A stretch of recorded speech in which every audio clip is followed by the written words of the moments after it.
Graça e paz a todos meus irmãos, todos que estão ouvindo aí, estão entrando, que Deus abençoe todos vocês.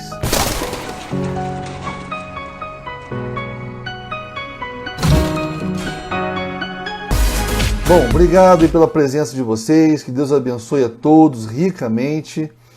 E minha amiga Miriam entrou aí também, Deus abençoe, minha querida, tudo bem? Então vamos lá. Gente, o que acontece? Nós vamos tratar sobre um tema hoje, que é o seguinte: a Bíblia diz que o divorciado, ele não pode casar novamente. O divorciado, ele tem que ficar sozinho a vida inteira. É isso mesmo que a Bíblia diz? Nós hoje vamos fazer um estudo de Mateus 19 e outros textos também, mas eu vou fazer uma exegese de Mateus 19 para nós descobrirmos se isso é uma realidade ou se isso é um mito. Amém?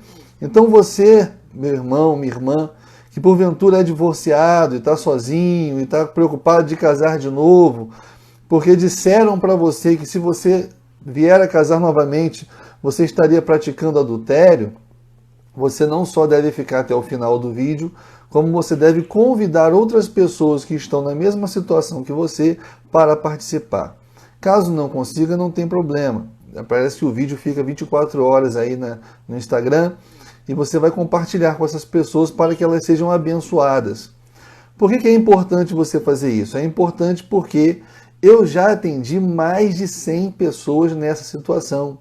Eu já atendi pessoas que me ligaram com uma arma na cabeça a ponto de dar um tiro, de suicidar, porque o pastor disse para ele o seguinte: olha, você precisa largar, abandonar a sua segunda esposa e voltar para a primeira porque você está em adultério. O camarada estava no segundo casamento, já tinha até um filho com a segunda esposa, tinha acabado de se converter, ou seja, não conhecia nada do evangelho, e o pastor disse para ele que ele estava em adultério e ia para o inferno.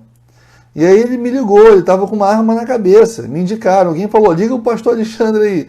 Aí ele me ligou, ele falou, pastor, estou com uma arma na cabeça, pronto para dar um tiro na minha cabeça, pelo seguinte, eu não sei o que eu faço, eu não sei se eu desagrado a Deus e fico com a mulher que eu amo, ou se eu, para agradar a Deus, eu largo a mulher que eu amo. Eu não sei o que eu faço, eu vou dar um tiro na minha cabeça. Eu falei, calma, cara, não faça isso, vamos conversar. E aí eu fiquei 3 horas no telefone com ele, batendo papo, enfim, falando da Bíblia, falando sobre Mateus, explicando tudo. E esse rapaz foi curado. Ele foi curado porque ele aprendeu a verdade. A verdade liberta, a verdade não mata ninguém. O que acontece é que tem alguns líderes religiosos aí que ao invés de trazerem vida às pessoas, levarem vida às pessoas, estão levando morte às pessoas, né? Porque não conhecem as Sagradas Escrituras. Ah, pastor Alexandre, você é muito arrogante. Você quer dizer que só você que sabe Bíblia, mas ninguém sabe. Não, meu irmão, não é isso, não é isso, tá? É porque, infelizmente, a gente vive num país onde mais de 80%, não sou eu que estou falando, é IBGE, mais de 80% da população é constituído de analfabeto funcional. Isso não é uma ofensa que eu estou fazendo para ninguém, isso é um fato social, né? Então, as pessoas, o que é o analfabeto funcional? É uma pessoa que sabe ler, sabe escrever, mas não sabe interpretar, tá? Dentre eles, muitos pastores. E mesmo aqueles que não são analfabetos funcionais, muitas das vezes não sabem fazer uma exegese, mas aí a culpa não é nem dele, a culpa é do seminário, porque os nossos seminários aqui no Brasil são muito fracos. Por quê? Porque a educação no Brasil é muito fraca, né? Até as universidades são muito fracas. Você conta nos dedos aí as universidades que realmente você pode confiar. A maioria é só para ganhar dinheiro. Você estuda conteúdo, né? Você estuda um conteúdo na sala de aula, aquele conteúdo cai na prova. E aí você tira 10 na prova, em todas as provas, você é CDF, você tira 10 em tudo, né?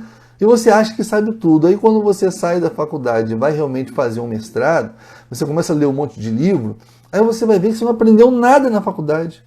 Você vai se deparar com muita coisa que você nunca ouviu falar. Ora, mas você fez a faculdade, era para ter ensinado, mas não ensina. É só o feijão com arroz.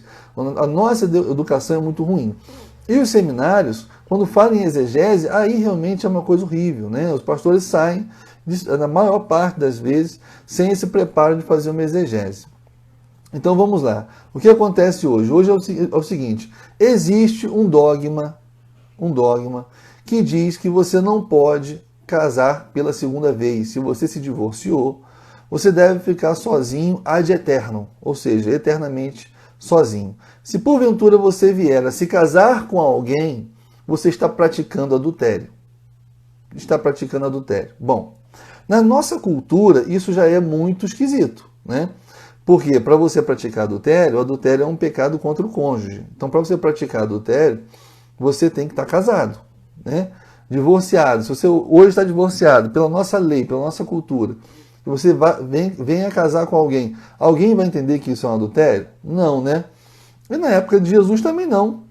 Na época de Jesus também não era diferente. O adultério na época de Jesus também era um pecado contra o cônjuge, né? Para você praticar adultério, você teria que estar casado. Na condição de divorciado, você não pratica adultério. Então, só pela análise histórico-cultural do texto, a gente já vê que tem uma coisa esquisita, né? E quando a gente faz uma exegese, irmãos, de um texto, a gente tem que considerar a língua original. Por quê? Porque na hora que a tradução ela é feita para o português, acontecem variáveis. Às vezes o tradutor colocou uma palavra que não corresponde exatamente àquela que estava no original. Até porque existem duas formas de você fazer a tradução do grego, por exemplo, que é o caso aqui, para o português. Você pode fazer uma tradução por equivalência dinâmica ou por equivalência formal. Se você fizer uma tradução por equivalência formal, você vai pegar a palavra como está lá, né, no grego, e vai colocar a correspondente dela no português. Já a equivalência dinâmica é diferente. O tradutor ele vai ler o texto no grego, vai entender e vai falar com suas próprias palavras. É uma paráfrase. Ou seja, é pior ainda, porque aí ele vai colocar com as palavras dele e aí começa a ter algumas confusões. Por isso que alguns textos, não são todos os textos, mas alguns textos exigem realmente que seja feita uma exegese acurada para que você venha entendê-lo. Não são todos os textos. E também, irmãos, não são todos os textos da Bíblia que dependem de interpretação. Na Bíblia, nós vamos ter proposições objetivas e proposições subjetivas. As proposições subjetivas dependem sim de interpretação, você tem que interpretar. Mas as proposições objetivas, elas dispensam a interpretação. Basta a mera constatação. Por exemplo, Jesus é Deus. É uma proposição objetiva. Eu preciso interpretar isso? Não, preciso constatar, está escrito ali, né? Então dispensa a interpretação. Jesus é Deus, não tem como interpretar isso de outra forma, né? Então, alguns casos dispensa a interpretação, outros o texto é autoexplicativo, ele próprio se explica. Outros textos, basta o contexto imediato, você analisar o contexto, você já entende o texto. Já outros, o contexto imediato não adianta, você tem que fazer uma análise histórico-cultural. Tem outros que nem o contexto, nem a análise histórico-cultural adianta. Você tem que fazer uma análise léxico-sintática para poder entender. Então, cada texto vai ter o seu grau de dificuldade para você interpretar. E aí tem pessoas especialistas para isso, para fazer essa exegese, para poder fazer essa interpretação. Tá? E aí é onde mora o problema. O problema é que nós tivemos aí ao longo da história da igreja, muitos homens sábios, né, na teologia, muitos eruditos na teologia, não vou nem dizer que são homens de Deus, porque nem todos eram, né?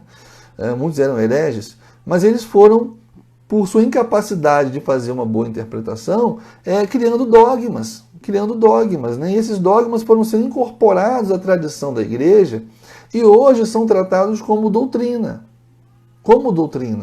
né? E quando você não tem a capacidade de interpretar, você fica sempre refém da interpretação do outro, né? Então, quando você pega esses dogmas e passa pelo crivo da exegese bíblica, esses dogmas não se sustentam. Mas eles estão na tradição, a igreja reconhece eles hoje como verdadeiros, né? E apenas poucas pessoas têm a capacitação de pegar e fazer esse tipo de análise, né? Geralmente esses dogmas ficam incorporados na tradição da igreja e isso acaba se tornando algo muito forte, né? Os pastores acabam acatando. Por quê? Porque a igreja evangélica hoje ela vive mais da tradição do que propriamente da palavra de Deus, né? Os próprios seminários eles focam mais na teologia sistemática, que é filha da teologia dogmática, do que na exegese bíblica, na teologia bíblica, que é muito fraca nos seminários, né? Geralmente o que eles vão dar mais ênfase é na teologia sistemática, que deveria ser uma sistematização dos temas bíblicos à luz da exegese bíblica, mas não é. Né? A teologia sistemática é uma sistematização dos dogmas que foram surgindo na tradição da igreja. E aí é muito complicado, vai ter muita coisa equivocada na teologia sistemática. Né? O seminarista termina a faculdade, se forma, aprendeu lá sobre salvação, sobre paracletologia, armatiologia, soteriologia, enfim, eclesiologia, e acha que sabe tudo de Bíblia. Não, não é. Aí que está o problema, né? Aí ele começa a ensinar para os outros o que aprendeu, mas está ensinando errado, e vem uma bola de neve. Hoje, infelizmente, a gente vive isso aí, tá bom? Então, meus amados, eu estou explicando, dando essa introdução aqui, porque provavelmente, ao explicar o texto, vocês vão ficar chocados. Vocês vão ficar assim, ora, bolas, o Alexandre está falando isso aí, mas por que ninguém fala, né? Por que a igreja hoje não chegou a essa conclusão? Então, estou explicando para vocês o porquê, para que vocês não fiquem confusos, achando que eu estou inventando uma coisa nova, achando que só eu falo isso. Não, não só eu falo isso. Grandes teólogos, hermeneutas, exegetas, têm a mesma interpretação que a minha, que é clara. Quando você usa as ferramentas da exegese, não tem para onde correr. Não tem para onde correr. Né? A exegese é eficaz mesmo, ela foi feita para isso. Não tem erro não, tá bom? Então, a primeira coisa que a gente tem que fazer é dar uma lida aqui em Mateus, no capítulo 19, tá?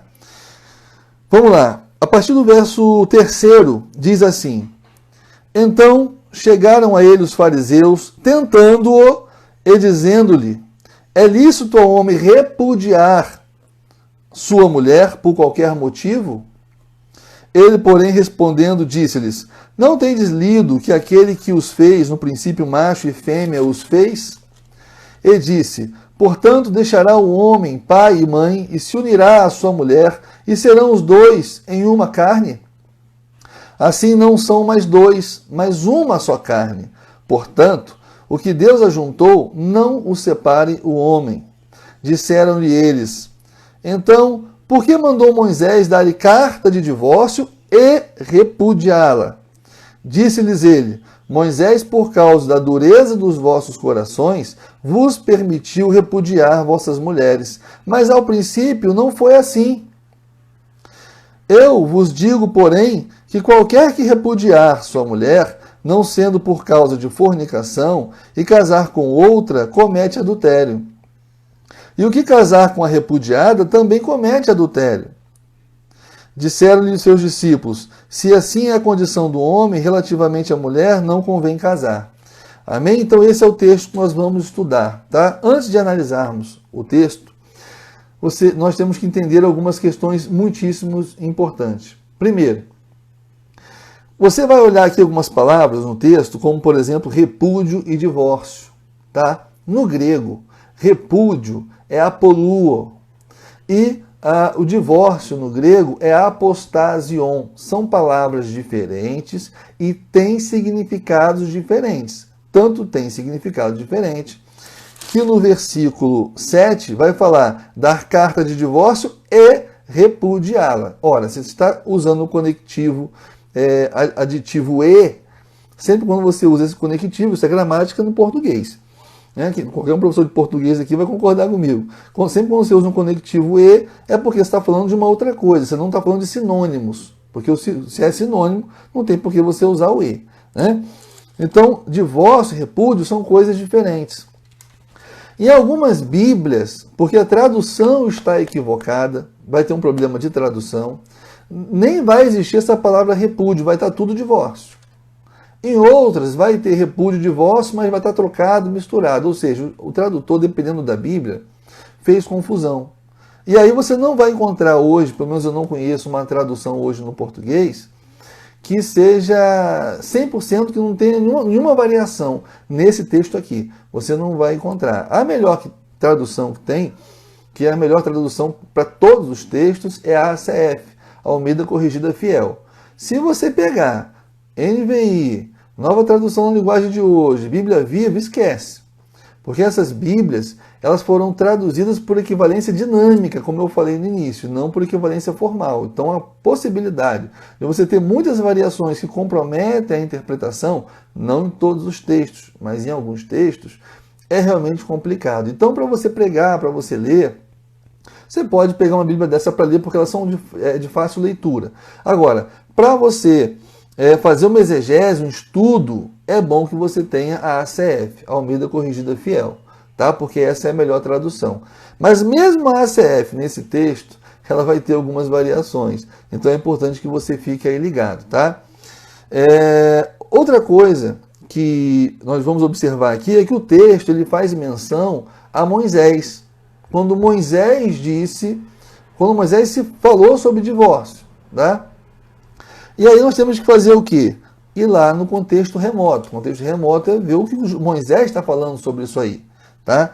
Então nós vamos observar aqui em Deuteronômio, no capítulo 24, o que Moisés está falando a respeito disso aí, porque tem uma variação de tradução aqui também, tá? Diz assim: quando um homem tomar uma mulher e se casar com ela, então será que, se não achar graça em seus olhos, por nela encontrar coisa indecente, far-lhe-á uma carta de repúdio. Isso na minha Bíblia está repúdio, na sua pode estar divórcio, tá?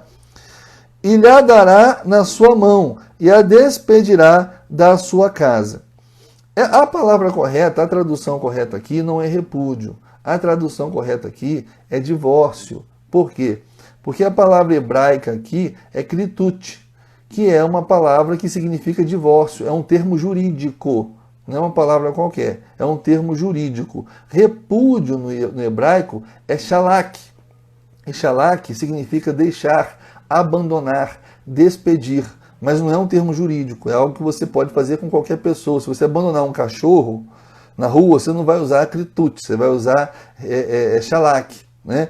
Então aqui a melhor tradução não seria repúdio, a melhor tradução é divórcio, só para vocês começarem já a entender a diferença, né?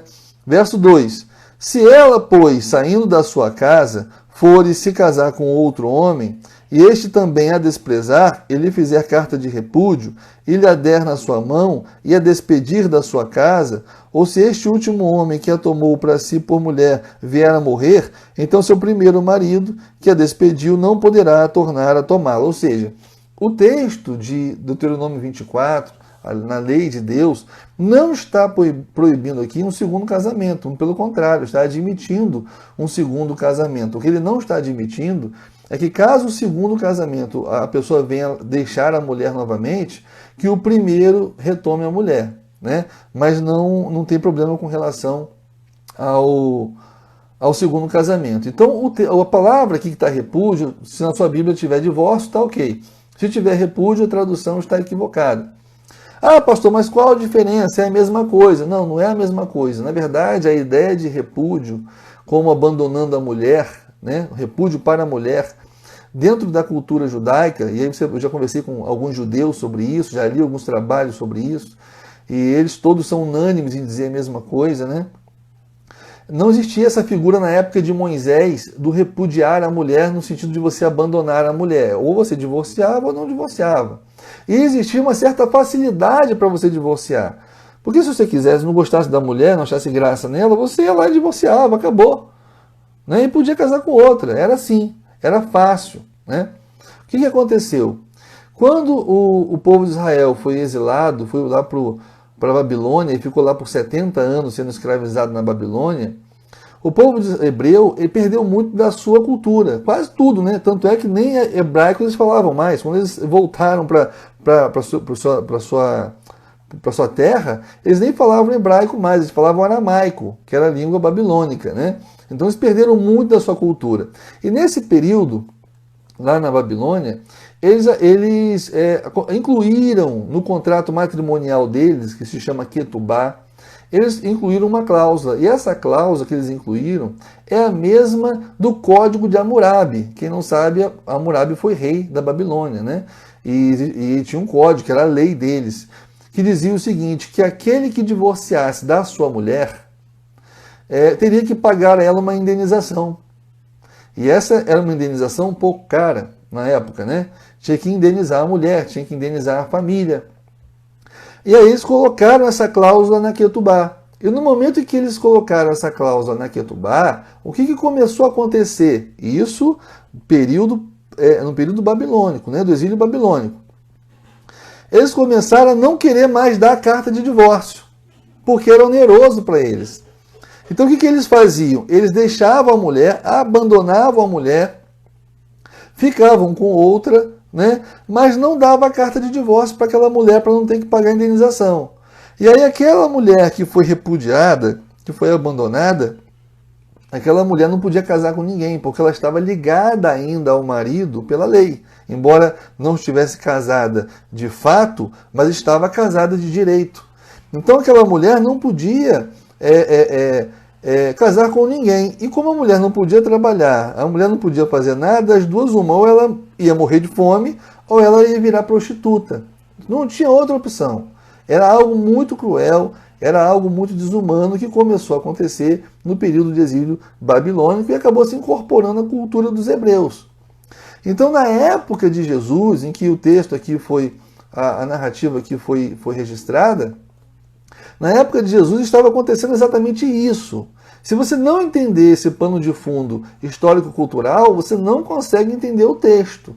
Até no início do texto, quando fala que os fariseus queriam tentar Jesus, ou seja, queriam fazer uma pegadinha com Jesus, você não vai entender que pegadinha é essa se você não entender o pano de fundo histórico-cultural, o contexto histórico-cultural, tá? Então, na época de Jesus, os fariseus faziam isso. Eles abandonavam a sua esposa para não pagar a indenização, repudiavam, né? Mas não davam carta de divórcio. Beleza? Entendeu a diferença? Repúdio e divórcio? Então, é uma diferença enorme. São coisas diferentes, são atitudes diferentes. Tá bom? Então, vamos lá. Vamos começar, então, no texto aqui. Como é que nós vamos entender esse texto aqui, amados? Nós vamos dividir ele e vamos versículo por versículo para não ter problema, tá? Primeiro, no terceiro versículo, verso 3, diz assim: então chegaram a ele os fariseus tentando e dizendo: é lícito ao homem repudiar sua mulher por qualquer motivo? Repudiar aqui é repudiar mesmo, tá? É apoluo, tá certo, a palavra está certa. Ué, por que eles estão tentando Jesus? Perguntando se podia repudiar a mulher. Se a palavra aqui fosse divórcio, eles não estariam tentando Jesus, porque está na lei, seria lícito. Eles só estão perguntando se é lícito repudiar a mulher exatamente porque eles sabiam que não era lícito, da forma como estava sendo feito, né? Porém, era plenamente aceito na sociedade, foi incorporado à cultura. Então, se Jesus responde sim, ele ia criar uma insatisfação, ia criar um problema, porque ele ia falar: mas a lei de Moisés manda dar carta de divórcio, né? Agora, se ele fala que não é lícito, e aí ele cria um problema com o povo, com o pessoal que achava aquilo uma coisa mais normal do mundo. Então, quando fala que eles estavam tentando Jesus, eles estavam jogando essa pegadinha, eles não estão perguntando de divórcio. Isso é muito importante logo no início você entender. Eles estão perguntando de repúdio. Eles estão perguntando o seguinte: olha, eu posso pegar e abandonar a minha mulher? E quer ver o que Jesus vai dizer, né? Só que Jesus não é bobo, né? Jesus é muito inteligente. E aí vamos ver a resposta dele. Ele vai dizer assim: ele, porém, respondendo, disse-lhes: não tendes lido que aquele que os fez no princípio, macho e fêmea, os fez?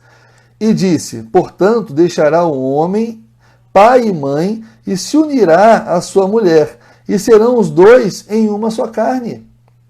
Assim, não são mais dois, mas uma só carne. Portanto, o que Deus ajuntou, não o separe o homem. Ou seja, Jesus não respondeu a pergunta dele. Jesus sabia que era uma pegadinha, que ele estava sendo tentado, e Jesus não respondeu, ele deu uma outra resposta. Ele falou o seguinte: olha, você já não ouviu dizer que o homem e a mulher são uma só carne, que Deus fez o casal para viver eternamente junto?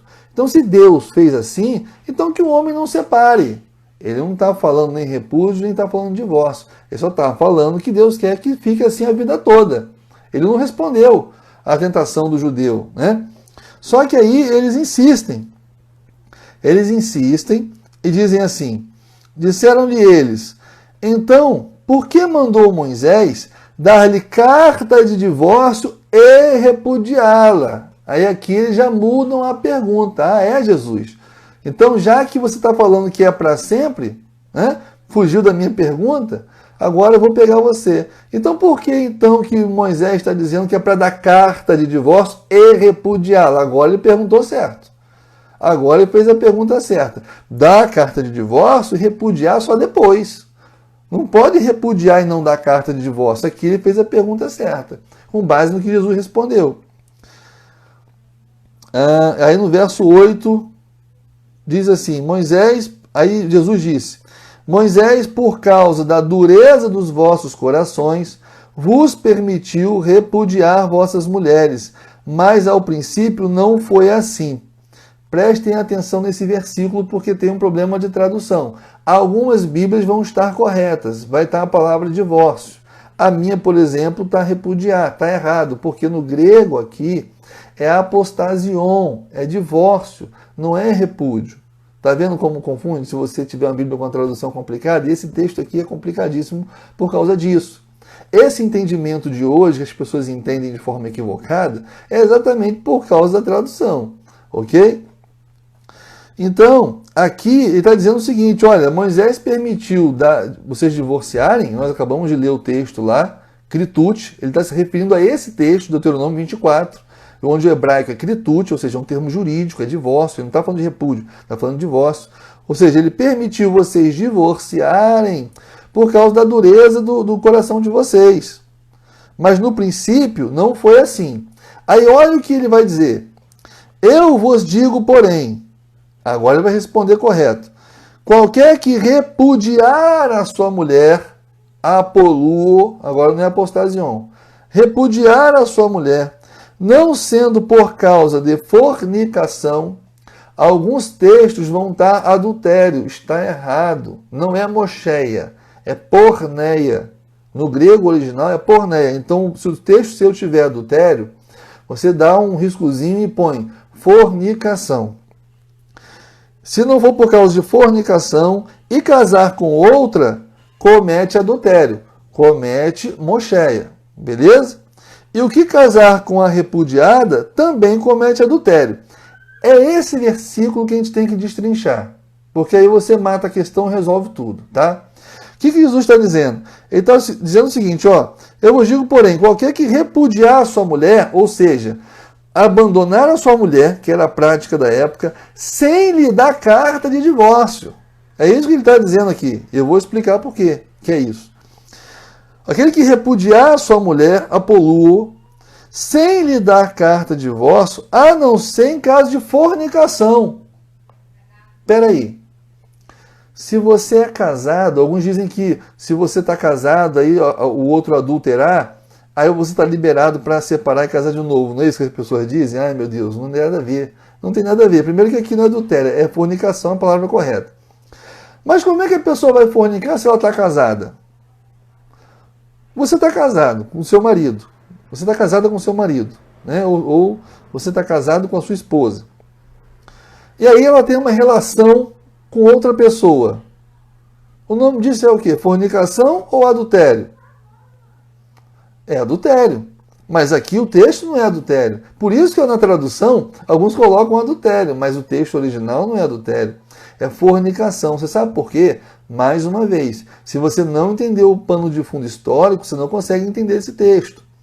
Fornicação aqui, a possibilidade de você repudiar a mulher sem lhe dar carta de divórcio, só poderia acontecer em um caso. Que fornicação é essa? É se você, homem, se casasse com a mulher e você percebesse que ela não fosse virgem. Isso era muito natural, tanto é que na cultura judaica, quando o judeu se casava lá com a moça, ele tinha que mostrar o lençol sujo de sangue para mostrar que ela era virgem. Se ela não fosse virgem, se eles constatassem que ela não era virgem, sabe o que acontecia? O casamento era nulo. É como se não tivesse casamento. Então não precisava da carta de divórcio, porque ele era nulo de pleno direito. Então, por ele ser nulo de pleno direito, porque ele se casou com ela e ela não era virgem, ele descobriu isso, então ele poderia repudiá-la, abandoná-la sem formalidade. Porque, na verdade, ele foi enganado. Então é isso que está dizendo aqui de fornicação. Não existe essa coisa que o pessoal fala hoje, eu só posso me separar se houver um adultério. Isso aí é fruto de uma interpretação errada. Interpretação errada, o texto não está dizendo isso. Volto a dizer, se você não entender o pano de fundo histórico-cultural, você não vai entender o texto. Amém? Então vamos lá. Qualquer que repudiar a sua mulher, não sendo por causa de fornicação, e casar com outra, comete adultério.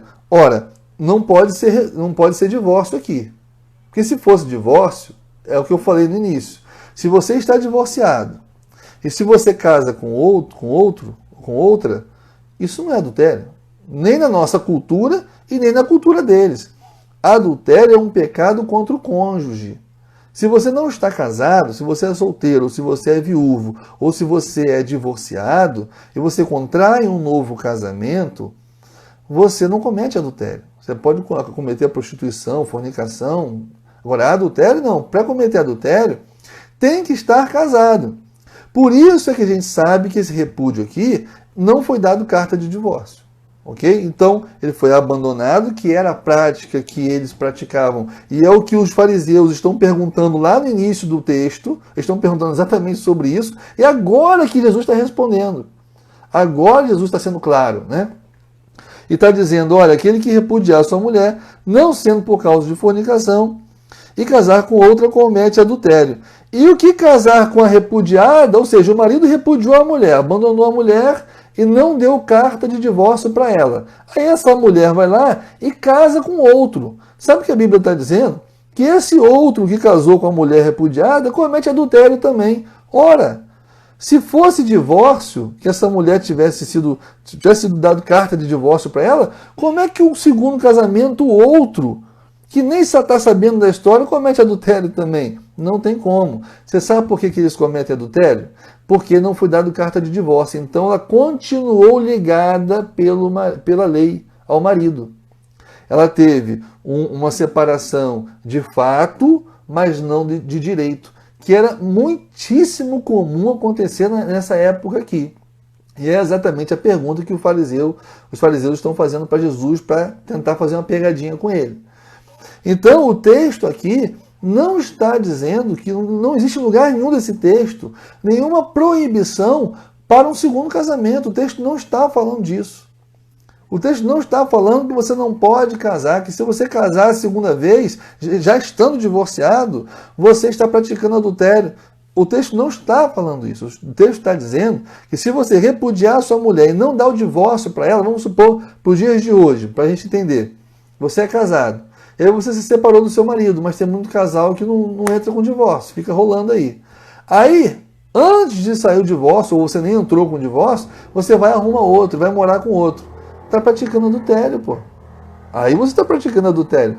É exatamente o mesmo caso aqui que o texto está tratando. Fui claro, meus irmãos. Os irmãos estão entendendo? Se os irmãos estão entendendo, põe um joinha aí para eu saber que vocês estão entendendo. Deixa eu ver aqui.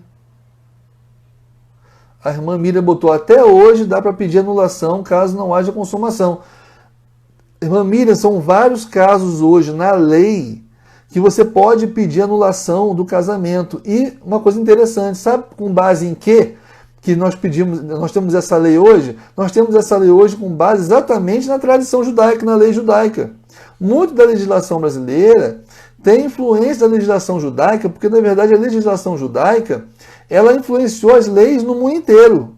No mundo inteiro, até lá de Roma, né? A nossa justiça aqui, o direito aqui, é herança do direito romano. E o direito romano é extremamente influenciado pela lei judaica, porque era um povo que vivia naquela época ali e influenciava bastante. Então essa anulação no casamento de hoje, que nós temos na nossa lei, que permite, no mesmo caso, vem até por herança da tradição judaica. Então, o texto, quando você para entender ele e fazer uma exegese do mesmo, fica muito claro você entender. Agora, observem uma coisa aqui que é importantíssimo, tá? Que muitas pessoas não reparam. O texto ele sempre fala o seguinte, do homem repudiando a mulher.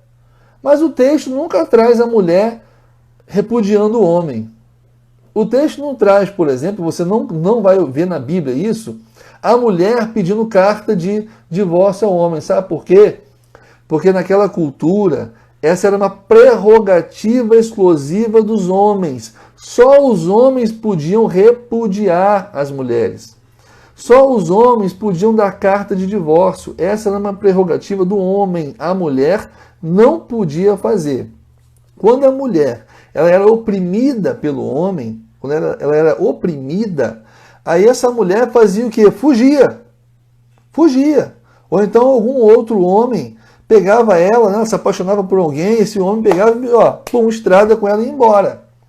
Era a única maneira dela sair, porque também se ela saísse fora do homem e fugisse sem nenhuma perspectiva, o que aconteceria? Ou ia virar prostituta, ou ia morrer de fome. Porque não tinha moleza para a mulher naquela época, né? Então eu quero ler um texto aqui com vocês que gera dúvida em muitas pessoas. As pessoas vêm me perguntar sempre: ah, e esse texto aqui, pastor Alexandre, o que significa? E papapá. Eu estou abrindo aqui para poder ler com vocês. Por exemplo, lá em 1 Coríntios 7, capítulo 7, dos versos 10 ao 11, diz assim: todavia aos casados mando, não eu, mas o Senhor, que a mulher não se separe do marido. Se porém se apartar, que fique sem se casar, ou que se reconcilie com o marido, e que o marido não deixe a mulher. Observem bem, alguns vão pegar esse texto aqui e vão dizer o seguinte: olha, está na Bíblia, que está aqui, escrito aqui, se porém se apartar, se a mulher se apartar, que fique sem se casar. Opa, não posso casar nunca mais. É isso que está dizendo a Bíblia? Se a mulher se divorciar, é isso que está dizendo? Se a mulher se divorciar, não pode se casar nunca mais? É isso que está dizendo? Não é isso, meu irmão. Não é isso. Acabei de explicar. A mulher não tinha prerrogativa do repúdio ou da carta de divórcio. Então ela fugia e continuava ligada pela lei ao marido. Então, se ela contraísse um novo matrimônio, ela estaria praticando adultério. E é exatamente por isso que o apóstolo Paulo vai dizer: porém, se a mulher se apartar, o apartar aqui é o mesmo sentido de repúdio, de deixar, de abandonar. Não é um termo jurídico, né? Não é se divorciar da carta de divórcio. Então, se a mulher se apartar, fugir de casa com outro homem, por exemplo, que é o que acontecia muito, que fique sem casar. Fique solteira. Por quê? Porque se ela se casa, está praticando adultério. Ou que se reconcilie com o marido, e o marido não deixa a mulher. Observe que essa prescrição de se for se apartar, fique sem se casar, essa prescrição ele não está dando aos homens. Essa prescrição ele está dando somente para as mulheres. Por quê? Porque a prerrogativa da carta de divórcio, de se divorciar, era somente dos homens. Só que hoje, amados, nós estamos em outra cultura. Hoje, tanto homens quanto mulheres têm a possibilidade legal de se divorciar. Então, isso não cabe para as mulheres hoje, né? Porque existem normas na Bíblia. Tem coisa na Bíblia que é doutrina. E tem coisa na Bíblia que a gente chama de teologia de tarefa, que é a sistematização daquela doutrina aplicada em determinada cultura. Como é que funciona isso? Só para os irmãos entenderem, tá? Importantíssimo isso, irmãos. Importantíssimo. Por exemplo, o apóstolo Paulo diz para as mulheres usarem o véu no culto. Não diz isso? Agora eu pergunto para os irmãos: vocês veem alguma mulher usando véu no culto aí? Não, eu não vejo nenhuma mulher usando véu no culto, mas o apóstolo Paulo mandou usar o véu. Por que não estão usando hoje? Estão desobedecendo o que Paulo falou? Não, porque essa norma, essa regra de usar o véu no culto não é uma doutrina. Ela está baseada numa doutrina, mas ela não é uma doutrina, ela é uma sistematização. Ela é uma aplicação de uma determinada doutrina àquela cultura. Então, qual é a doutrina que o apóstolo Paulo está aplicando ali? É a doutrina da submissão ao marido. A mulher tinha que ser submissa ao marido. E o véu representava naquela época, naquela cultura, aquela submissão. Por isso que o apóstolo Paulo vai dizer que era vergonhoso para o marido a mulher não usar o véu. Porque ele estaria envergonhando o marido, demonstrando insubmissão. Então o que ele fez? Ele pegou uma doutrina. Qual doutrina? A doutrina ela é imutável, ela é universal, ela nunca vai acabar. Doutrina é doutrina. Qual doutrina? Da submissão da mulher ao marido. Beleza? Aplicou aquela doutrina, aquela cultura. onde a submissão ali era representada pelo véu. Então a mulher tinha que usar o véu. É a sistematização. Então, nos mandamentos, principalmente nas epístolas, né, apostólicas, você vai ter que separar isso aí, saber o que é doutrina e o que é sistematização. Talvez você não tenha essa capacidade ainda, mas é bom você ter o acompanhamento de alguém que tenha condição de te ensinar a palavra de Deus. Por isso que é tão importante, irmãos, nós estudarmos a Bíblia, para não sermos alienados, para não sermos massa de manobra. Quantas pessoas eu já atendi deprimidas, sofrendo, porque achavam que estava em adultério. Eu recebi uma irmã outro dia para conversar, a irmã já está casada com um camarada. Foi engraçada essa história. A mulher está casada com um camarada há 10 anos. Já tem até uma filha de 10 anos com um camarada. Ela nunca casou, mas ele é divorciado não. Ele foi casado e entrou com um processo de divórcio. Só que o processo está durando mais de 10 anos, porque a mulher dele foi para o exterior e ela não consegue ser citada pela justiça para poder se divorciar. Ou seja, o camarada quer se divorciar, né? Mas a mulher a justiça não encontra a mulher. E aí ela foi e casou nessas condições com ele. Depois se casou, teve filho, né? Aí essa mulher vai e se converte.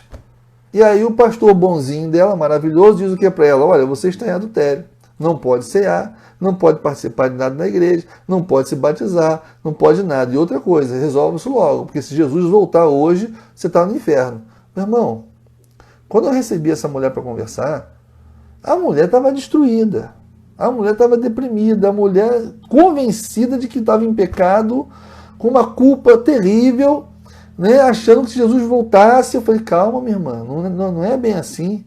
E eu tive que explicar várias vezes para a irmã, e mesmo assim a irmã, acho que até hoje não entendeu muito bem. Ela leva aquela coisa com ela, porque ela confia muito no pastor dela. Confia muito, tem um laço assim quase de pai e filho, né? Aquela coisa, ele é mais de idade, né?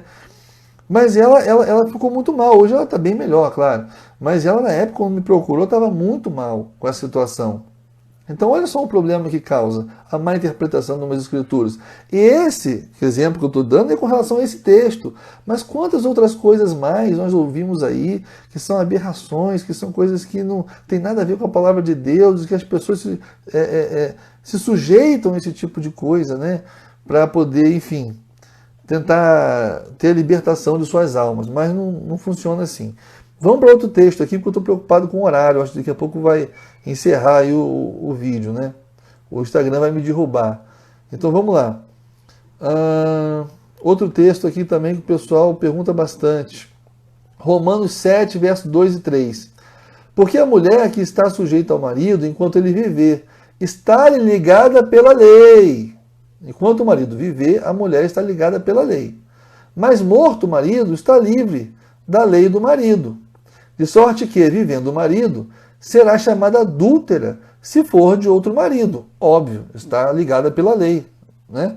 Mas morto, o marido livre está da lei, e assim não será adúltera se for de outro marido.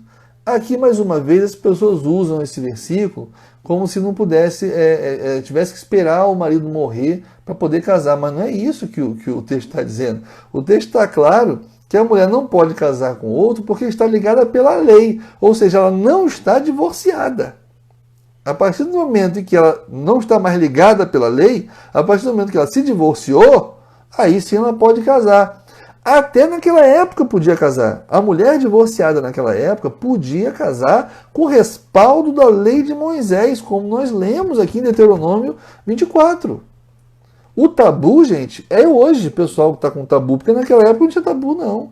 A mulher podia divorciar e podia casar, e não era pecado, não. Ninguém via isso como pecado. Só hoje é que vem como pecado, porque não sabe interpretar as escrituras sagradas. Esse é o problema. Deixa eu ver se eu leio alguma coisa aqui que estão falando comigo.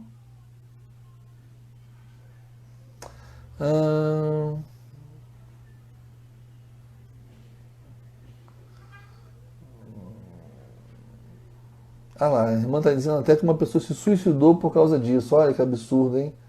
Eu conheço vários, já atendi mais de 100 pessoas nessa situação. É muito lamentável você ver pessoas realmente sofrendo por causa da ignorância, né? Enfim, não conhece e tal.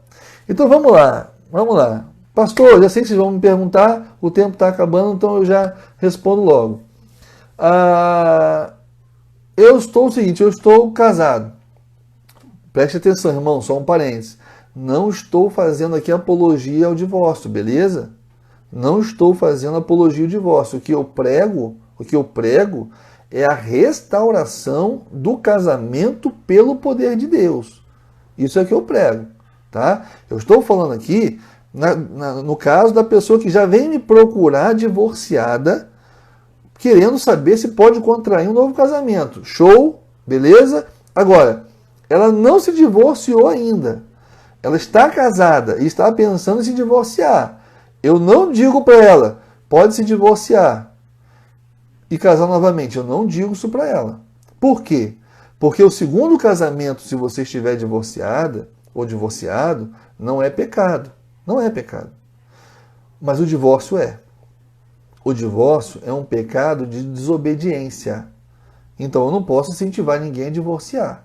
Beleza?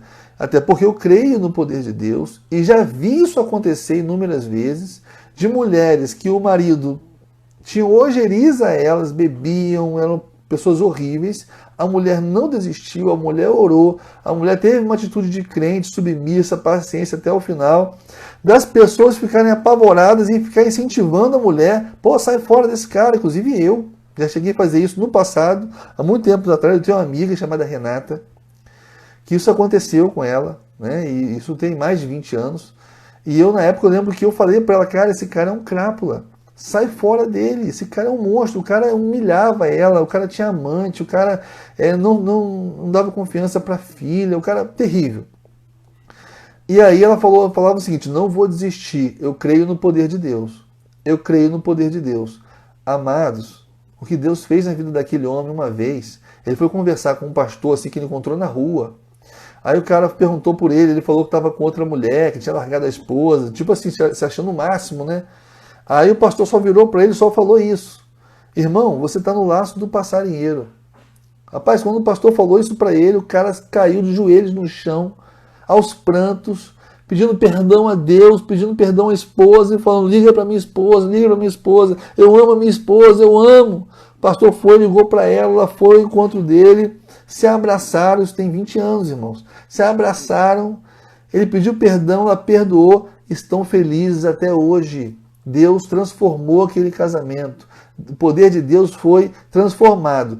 Agora, é claro que tem muitos cristãos, casal cristãos, que não têm fé para isso. Paciência, isso é normal também, né? Não dá para exigir que todo mundo tenha a mesma fé. Mas é o que eu prego, é o que eu ensino, beleza? Agora aqui eu estou sendo técnico, não estou fazendo apologia a nada, eu estou falando o que a Bíblia diz. Tá bom? Para ninguém achar que eu estou fazendo apologia ao divórcio aqui. Então vamos lá. Pastor, mas olha só, o meu marido me trai, o meu marido me maltrata, o meu marido me bate, o meu marido, enfim, qualquer coisa que você quiser. Eu quero me divorciar. Posso me divorciar? Amados, o que a Bíblia diz?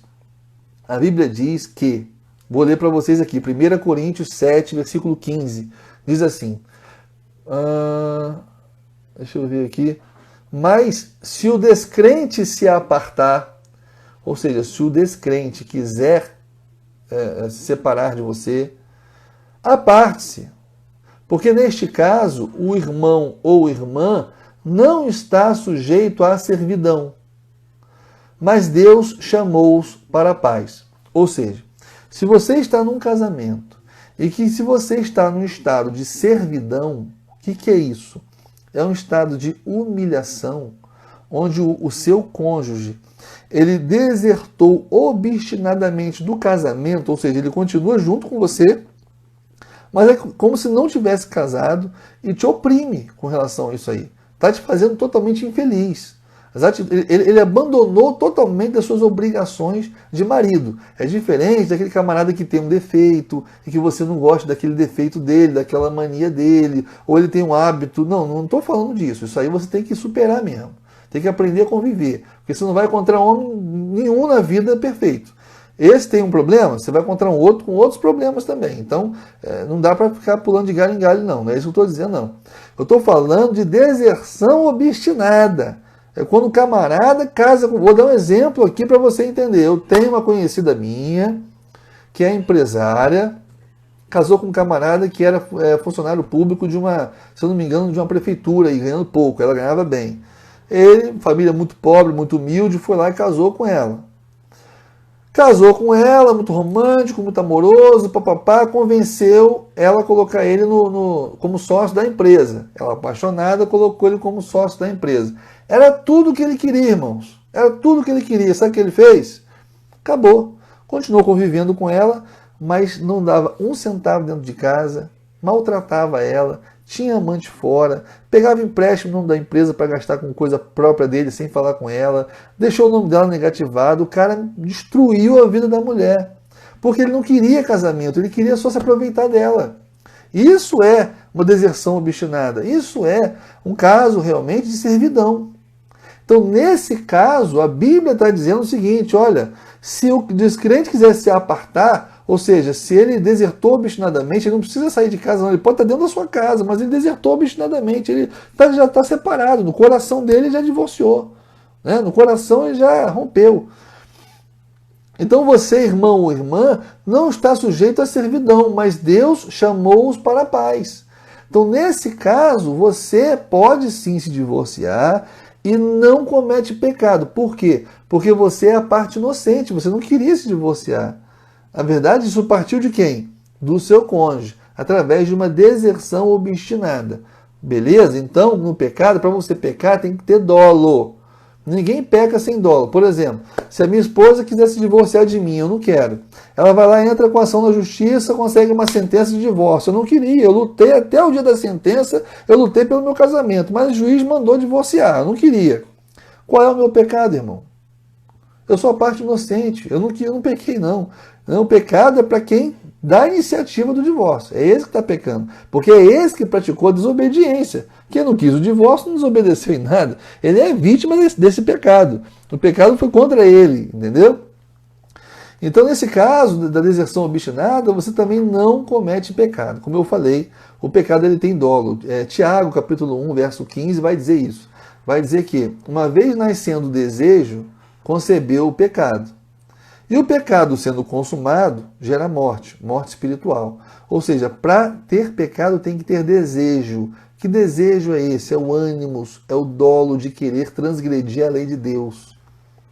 Ok? A mulher, muitas vezes, num caso desse de servidão, o desejo dela não é se divorciar para desobedecer a Deus. Não, ela quer se livrar de um jugo que foi colocado sobre ela e ela não está aguentando. É totalmente diferente. Tá bom? Então, meus amados, eu acho que ficou muito claro aqui. Daqui a pouco vai encerrar o meu vídeo aqui, estou preocupado, mas vou ver se eu consigo ler mais alguma coisa aqui para responder. Acho que eu tenho 1 minuto. Bom, irmãos, eu acho que eu não vou conseguir responder, mas eu vou ficar à disposição de vocês. Se vocês quiserem entrar em contato comigo, enfim, podem entrar pelo Instagram, pelo WhatsApp, qualquer e-mail, pode mandar que eu atendo vocês, eu converso com vocês, vai ser sempre um prazer. Eu só peço que vocês compartilhem esse vídeo com o máximo de pessoas que você conhecer, que estão nessa situação. Você vai estar abençoando muito a vida dessas pessoas. Então compartilhe com força mesmo. Lembre das pessoas aí que estão passando por essa angústia, por esse problema, e manda esse vídeo para elas, porque você vai estar abençoando a vida delas. Amém, meus queridos? Bom, espero que vocês tenham entendido, espero que vocês tenham gostado do estudo. Infelizmente não dá para falar mais porque já deu o horário, mas eu espero que Deus venha abençoá-los nesse dia, tá bom? Estou aqui à disposição, se precisar de alguma coisa é só me chamar, tá? Graça e paz a todos, que Deus abençoe vocês e fiquem na paz.